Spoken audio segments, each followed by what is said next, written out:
नमो बुद्धाय दोस्तों, सबका जीवन ज्ञान में आपका फिर से स्वागत है। आज हम गौतम बुद्ध की एक और नई मोटिवेशनल स्टोरी के साथ फिर हाजिर हैं। तो आज जो हमारी कहानी का नाम है, खुद पर ध्यान दो, लोगों पर नहीं। जी हाँ दोस्तों, अच्छा बुरा जो भी करना है, जैसे भी हो, आप खुद हो, किसी और पर ध्यान ना दो। तो इससे संबंधित सुनते हैं हम गौतम बुद्ध की एक मोटिवेशनल स्टोरी, जो कि सभी को काम आएगी, आपके फ्रेंड्स, फैमिली, घर में सभी मेंबर्स को। तो चलिए चलते हैं कहानी की तरफ। एक बार की बात है, एक लड़का था, उसका नाम सवल था, जो नगर में रहता था। वह अपने जीवन से बहुत निराश था। उनकी निराशा का कारण यह था कि वह अब अपने जीवन में कुछ नहीं कर रहा था। उसके माता पिता उसे ताने मारते थे कि आपके सभी मित्र कुछ ना कुछ कर रहे हैं, लेकिन आप अभी भी घर में बैठे हो। दोस्तों के बीच भी अक्सर उसका मजाक उड़ाया जाता था। वह कहीं जाता तो लोग उससे पूछते कि आप क्या कर रहे हैं। उसे यह बताने में भी शर्म आने लगी थी। वह कुछ नहीं कर रहा था। धीरे धीरे उसने रिश्तेदारों से मिलना जुलना कम कर दिया और लोगों से मिलना भी बंद कर दिया। वह ज़्यादातर समय घर पर ही रहता। वह अकेला रोता है और भगवान को कोसता है और अपनी किस्मत को दोष देता है। अब उसे अपना जीवन बोझ लगने लगा था। कभी कभी वह सोचता था कि अब वह कुछ करने के योग्य बनेगा, और फिर वह सोचता कि जिंदा रहने से अच्छा मर जाना है। एक दिन वह अपने नगर की एक गली से गुजर रहा था। तभी उसने देखा कि एक उपदेशक दुख और परेशानियों पर उपदेश दे रहे हैं। वह भी उस भीड़ में सबसे पीछे बैठ गया और गुरु के प्रवचन सुनने लगा। उपदेशक कह रहे थे, दुख एक शिक्षक की तरह है, जो हमें जीवन की सच्चाई दिखाता है और हमें जीने का सही मार्ग सिखाता है। आप चाहें तो जिंदगी जीना भी सीख सकते हैं। गुरुजी उपदेश दे रहे थे कि तुम चाहो तो कुछ भी हासिल कर सकते हो, और अगर चाहो एक कोने में बैठकर रो सकते हो। इन सभी बातों को सबल ध्यान से सुन रहा था, लेकिन शिक्षक की यह बातें पसंद नहीं आई। उसने खड़े होकर कहा, कुछ भी सिखाने से दुख दूर नहीं होता, इसमें केवल दर्द होता है। दुख की पीड़ा अनंत है। ऐसा लगता है कि इसके बाद कुछ होने वाला नहीं है। इससे कुछ भी फर्क नहीं पड़ता। इसके सामने तो मौत भी छोटी लगती है। उपदेशक ने कहा, फिर तुम्हारा दुख क्या है? सबल ने उसके सामने अपनी सारी व्यथा सुनाई और पूछा, मेरे दुख का कोई उपाय है तुम्हारे पास? यह सुनकर शिक्षक मुस्कुराए और बोले, तुम उस दिन मेरे पास आओ जब आपके जीवन में वास्तविक दर्द हो। मैं आपकी समस्या का समाधान अवश्य करूँगा। यह कहकर गुरु वहाँ से चले गए। सवल ने सोचा, कहीं मेरे दुख नकली तो नहीं है? क्या मैं जिस दर्द से गुजर रहा हूँ वह नकली है? मेरा दुख कोई नहीं समझ सकता। जब माँ बाप नहीं समझते तो गुरु क्या समझेंगे? उनके दुखों से व्यथित होकर सवल ने एक फैसला लिया कि अब वह कुछ करेगा। सवल ने एक छोटा व्यवसाय शुरू किया, पर उसे सफलता नहीं मिल रही थी। लेकिन उसके घर वाले पूछते कि क्या वह कुछ कोशिश कर रहा है। वह अपने व्यवसाय में लगा रहा। धीरे धीरे उसे सफलता मिलने लगी। उसने गति पकड़ी और केवल 3 साल के अंदर ही वह एक बड़ा बिजनेसमैन बन गया।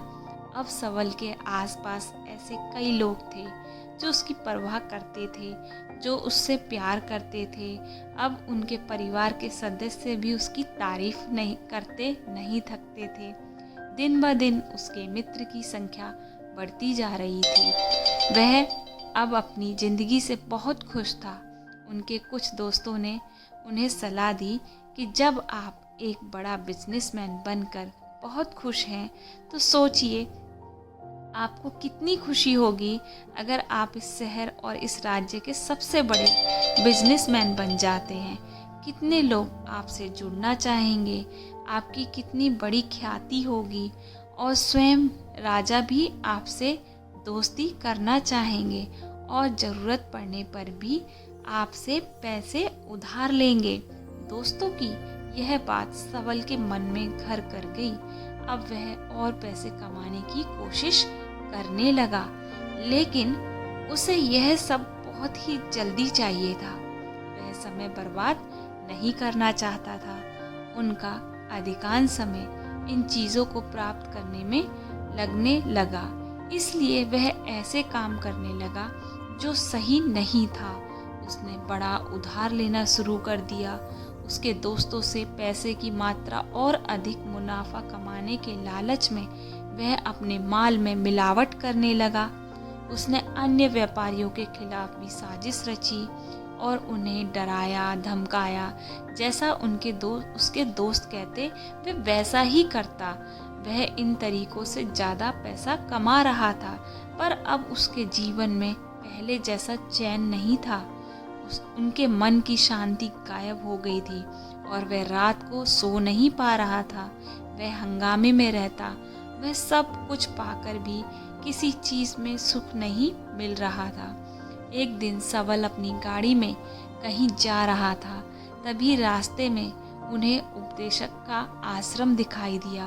वह वहाँ रुका और गुरु के पास जाकर बोला, संत, आपने मुझे मेरे पास आने के लिए कहा था। जब मेरे जीवन में सच्चा दुख आता है, अब मैं बहुत दुखी हूँ कि मेरी नींद हराम हो गई है। मुझे कहीं भी शांति नहीं मिल रही। इस प्रकार सबल ने अपनी सारी समस्या गुरु को बता दी। गुरु ने कहा, जब तुम पहली बार मुझसे मिलने आए थे तब भी तुम किसी दुख में थे। आपने उस दर्द से क्या सीखा? सबल ने कहा, सिर्फ सोचने और चिंता करने से कुछ नहीं होता। आपकी दृष्टि को सच करने के लिए यह कार्रवाई करता है और सिर्फ काम करने से कुछ नहीं होता, परिणाम भी मिलना चाहिए। जब आपको लगता है कि आपका लक्ष्य हासिल नहीं होने वाला, तब राह में चाहे कितनी भी मुश्किल आ जाए, मन कितना भी निराश क्यों ना हो जाए, कितना भी कैसा भी लगे, कुछ नहीं होने वाला, तभी विश्वास करें, मैं जो भी कर रहा हूँ उसमें अवश्य सफल होऊंगा। दोस्तों, खुद पर ध्यान दो, लोगों की बातों पर नहीं।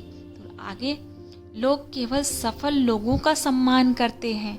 कोई कितना भी अच्छा क्यों ना हो, वह हमेशा लोगों की नज़रों में बोझ बने रहते हैं। यह सब सुनकर उपदेशक मुस्कुराए और बोले, जब आपके पास यह वास्तविक दुख नहीं है, आपने अपने जीवन में वास्तविक दुख आए तब मेरे पास आओ, मैं उसे ठीक कर दूंगा। सबल ने जाते समय साधु को सोने के सिक्के से भरा घड़ा भेंट किया। घड़े को देखकर गुरु ने कहा कि यह मेरे किसी काम का नहीं, उस पेड़ के नीचे गड्ढा खोदकर गाड़ दो। सबल ने घड़े को पेड़ के नीचे दबा दिया, जैसे कि गुरु ने बताया, और वह वहां से चला गया। कुछ दिन से कारोबार ठीक नहीं चल रहा था, लेकिन व्यापार के गलत तरीके के कारण धीरे धीरे उसे व्यापार में घाटा होने लगा। उसकी सारी दौलत धीरे धीरे खत्म होने लगी और एक दिन ऐसा भी आया जब उसके पास कुछ भी नहीं बचा और उस पर कर्ज का बोझ चढ़ गया। परंतु वह निश्चित था, क्योंकि उसने अपना सारा कर्ज अपने दोस्तों से लिया। उसने सोचा कि उसके दोस्त बुरे वक्त में उसके साथ खड़े रहेंगे, लेकिन ऐसा कुछ नहीं हुआ। जैसे ही बुरा वक्त आया, दोस्त पहले उससे कर्ज मांगने लगे। अगर उसने कर्ज नहीं लौटाया, उन्होंने उसे जान से मारने तक की धमकी दे दी। उनके सभी शुभचिंतक और प्रियजन उससे दूर हो गए। उसके दोस्त जो उसके साथ मस्ती किया करते थे, अब उससे दूर भाग रहे थे। उसका परिवार उसकी गलतियां और कमियां गिनाने में लगा हुआ था। उसकी सारी संपत्ति नीलाम कर दी गई और उसके पास कुछ नहीं बचा।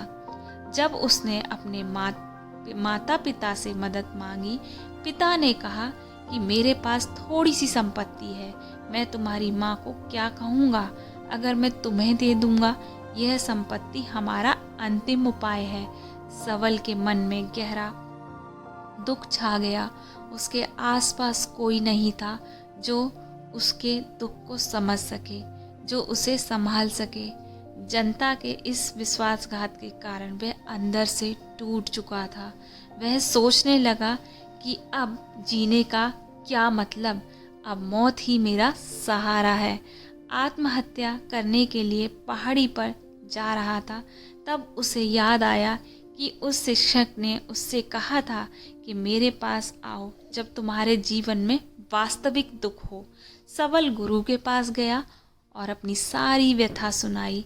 आंखों में आंसू लिए उसने कहा, हे गुरुजी, मेरे दुख का निवारण कीजिए। गुरु ने कहा, जब मैं जीवन में असली दुख होता है तब मेरे पास आ जाना, मैं इसे जरूर ठीक करूँगा। सबल ने कहा कि ये क्या हो रहा है, मेरी जिंदगी में अभी दुख नहीं है तो आखिर असली दुख है क्या। गुरुजी ने सबसे कहा कि पहले आप मुझे बताओ, आपने अपने दुख से क्या सीखा। सबल ने कहा कि मैंने वह सीखा जो लोग हमारे जीवन में आते हैं वह हमारी सफलता और प्रगति के कारण वो हमें धोखा ज़रूर देंगे, क्योंकि बुरे समय में वे हमारे साथ नहीं खड़े होंगे। वह अच्छे समय में ही हमारा फ़ायदा उठाएंगे और बुरे समय में हमें छोड़ देंगे। उन लोगों पर ही भरोसा करें जो हमारे पूरे समय में हमारे साथ खड़े रहते हैं। लेकिन ऐसे लोग बहुत कम होते हैं, लेकिन जिनके पास हैं उन्हें उनकी सराहना करनी चाहिए, उनका अपमान नहीं करना चाहिए। मैंने कभी भी किसी के खिलाफ साजिश नहीं रखना चाहिए। अपना काम ईमानदारी और धैर्य से करें, कभी लालची मत बनो। अपने सारे दुख दर्द और अनुभव बयां करने के बाद सबल गुरुजी के सामने आंखों में आंसू लिए बैठ गया। कुछ देर बाद साधु उठे और पेड़ के नीचे एक गड्ढा खोदा और घड़ा निकाल लिया जो सोने के सिक्कों से भरा हुआ था। उसने सबल को देकर कहा, मेरे पास आओ जब तुम्हारे जीवन में वास्तविक दुख हो। सबल ने अपने शिक्षक को धन्यवाद दिया, उसे प्रणाम करके चला गया। उस पैसे से उन्होंने एक छोटा सा व्यवसाय शुरू किया। अब वह छोटा व्यापारी बनकर भी खुश है। उन्होंने पूरी लगन और जिम्मेदारी से कारोबार किया और अपने शहर का एक बड़ा व्यापारी बन गया। उनका जीवन सुख सुविधाओं से भर गया। लेकिन कोई कितना भी अच्छा क्यों ना हो, लेकिन जीवन में दुख आता है, तो सबल के जीवन में भी दुख आते हैं, अपने माता पिता की मृत्यु के रूप में। वे दोनों एक ही दिन मर गए। सबल अपने माता पिता से बहुत प्यार करता था, इसलिए उनके निधन से उन्हें गहरा सदमा लगा। वह शवों को ले गया, दोनों को शमशान घाट ले गया जहां अंतिम संस्कार किया गया। वहां उसने अपने माता पिता का शव जलता हुआ देखा तो उसका मन बेचैन हो उठा। उसके मन में कई सवाल उठने लगे। वह घर वापस आ गया, इसलिए उसने अपने माता पिता के घर और संपत्ति को देखा जिसके लिए उनके पिता हमेशा लड़ते रहे। आज जो छूटा पड़ा है, जिन्होंने उसकी देखभाल की, उसके लिए लड़ने वाले इस दुनिया से चले गए। उसके लिए पिता ने जो कुछ कमाया वह सब यहीं रह गया। एक दिन पहले तक उसके पिता मारपीट करते किसी के साथ उसकी संपत्ति के लिए, आज वो खुद इस दुनिया से चले गए। उसका मन ऐसे अनेक विचारों के बवंडर में था। वह अंदर से अकेला, डरा हुआ महसूस कर रहा था। वह खाली महसूस कर रहा था। उसे लगा कि कुछ है, वह समझ नहीं सका, इसलिए वह गुरु के पास गया। उसे देखकर गुरुजी ने कहा, क्या जीवन में कोई दुख है? सबल ने कहा, वैसे तो जीवन में कोई दुख नहीं, सब कुछ अच्छा चल रहा है, लेकिन आज मेरे माता पिता का देहांत हो गया। मैं इस घटना से बेहद दुखी और परेशान हूँ। गुरुजी ने कहा, इसमें दुखी होने की क्या बात है। एक दिन सबको अपनों को मरना है। कोई ना कोई कभी नहीं जिया और ना कभी रहेगा। एक दिन तुम्हें भी मरना है। शायद तुम कल ही मर जाओ या आज भी मर सकते हो। सबल ने कहा, क्या कह रहे हो गुरुजी, मैं भी मर जाऊंगा, लेकिन अभी जवान हूँ। गुरुजी ने कहा, सब जी रहे हैं इस भ्रम में कि मृत्यु केवल दूसरों को आती है, बड़ों के ही पास आती है, लेकिन जवान और बूढ़े मर जाते हैं, बच्चे मर जाते हैं। मौत का उम्र से कोई लेना देना नहीं है, यह सभी को प्रभावित करती है। गुरुजी ने की ये बातें सुनकर सबल के मन में घर कर गई और वह चुपचाप चला गया, लेकिन उसका मन अभी भी बेचैन था। वह खाली महसूस कर रहा था। वह सारा दिन अपने बारे में ही सोचता रहा कि वह कौन है, वह इस दुनिया में क्यों आया है। ये सब सोचने के बाद, इसलिए कुछ दिन बाद वह फिर से गुरुजी के पास पहुंचा और बोला, हे स्वामी, मैं बहुत दुखी हूँ क्योंकि मैं यह नहीं जान पा रहा कि मैं कौन हूँ और मैं इस दुनिया में क्यों आया हूँ। यह सुनकर गुरुजी मुस्कुराए और बोले, आज आपके जीवन में पहली बार सच्चा दुख उत्पन्न हुआ है। यह वास्तव में दुख कहलाने के लायक है। हम नहीं जानते कि हम कौन हैं, हम क्यों आए हैं, क्या करें, कैसा करना है। सबल ने अपने गुरु से कहा कि उसकी दुर्दशा दूर करो। गुरु ने कहा कि हम सभी इंसान हैं, जीवन भर संघर्ष करते हैं। सबल ने कहा कि सभी इंसान जीवन भर धन, सम्मान, परिवार, प्रतिष्ठा, मित्र, शत्रु आदि जमा करते हैं। गुरु ने पूछा, क्या हम एकत्रित की गई चीज़ों में से कुछ भी अपने साथ ले जा सकते हैं? सबल ने कहा, कोई भी इंसान अपने साथ कुछ भी नहीं ले जा सकता। वह सिर्फ अकेला ही आता है और अकेला ही जाता है। मेरे माता पिता भी अपने साथ कुछ भी नहीं लेकर गए। सब कुछ, धन संपत्ति, वैभव, सब कुछ यहाँ छोड़कर चले गए। गुरुजी ने कहा, अब मेरी बात पर ध्यान से सुनो। इस संसार में हमें जो संग्रह करना चाहिए वह नहीं करते। चीज़ें हमारे सामने होती हैं, लेकिन हम उन्हें देखने की कोशिश नहीं करते। हमें इस दुनिया में जो कुछ भी इकट्ठा करना है वह हम खुद हैं। हमें खुद को जुटाना होगा ताकि जब हम मरें तो एकजुट हो सके और खुद को पहचानने में सक्षम होने लगे। हम अंदर बटे हुए हैं। हम प्यार, नफरत, गुस्सा, ईर्ष्या में बटे हुए हैं। क्रूरता, धन, स्थिति, प्रतिष्ठा, सम्मान, पहचान, धर्म, जाति, सैकड़ों हजारों ऐसी चीज़ें और इच्छाएं में हम विभाजित हैं और टुकड़ों में जीवन जी रहे हैं। इस विभाजन के कारण हमारी चेतना कभी एक नहीं हो सकती। हमारी चेतना शक्ति बिखरी हुई है, इसलिए हमारे पास इतना समय नहीं है, इतनी ऊर्जा नहीं है कि हम मुड़ सकते हैं और अपने भीतर देख सकते हैं। वास्तव में धन, सम्मान और सुविधाओं का अभाव, लोग इसे दुख समझते हैं और अपने जीवन भर के लिए जो दुख कहते रोते रहते हैं और समाधान खोजने का प्रयास करते रहते हैं। उन्हें अपना समाधान कभी नहीं मिलेगा, क्योंकि जिसे लोग दुख कहते हैं वह वास्तविक दुख नहीं है। यह सिर्फ एक आदमी की इच्छा है। उसकी इच्छा कभी पूरी नहीं हो सकती, इसलिए व्यक्ति को कभी उनके प्रश्नों का समाधान नहीं मिलता। इसलिए इन सब से परे यदि आप अपने दुखों का अंतिम समाधान चाहते हैं तो सबसे पहले खुद को समेटो। इस दुनिया से अपनी ऊर्जा वापस ले लो और इकट्ठा करो। अपने आप पर ध्यान केंद्रित करो, स्वयं पर ध्यान दो। अपने मृत्यु से पहले अपने आप को जानने की इच्छा रखो, कोशिश करो, बिखरो मत। सबल ने कहा, तो गुरुजी, क्या हम इस संसार को छोड़ दें? हमारी सभी इच्छाओं को मार देना चाहिए? किसी से प्रेम नहीं करना चाहिए? धन संग्रह नहीं चाहिए? सम्मान की आशा छोड़ देनी चाहिए?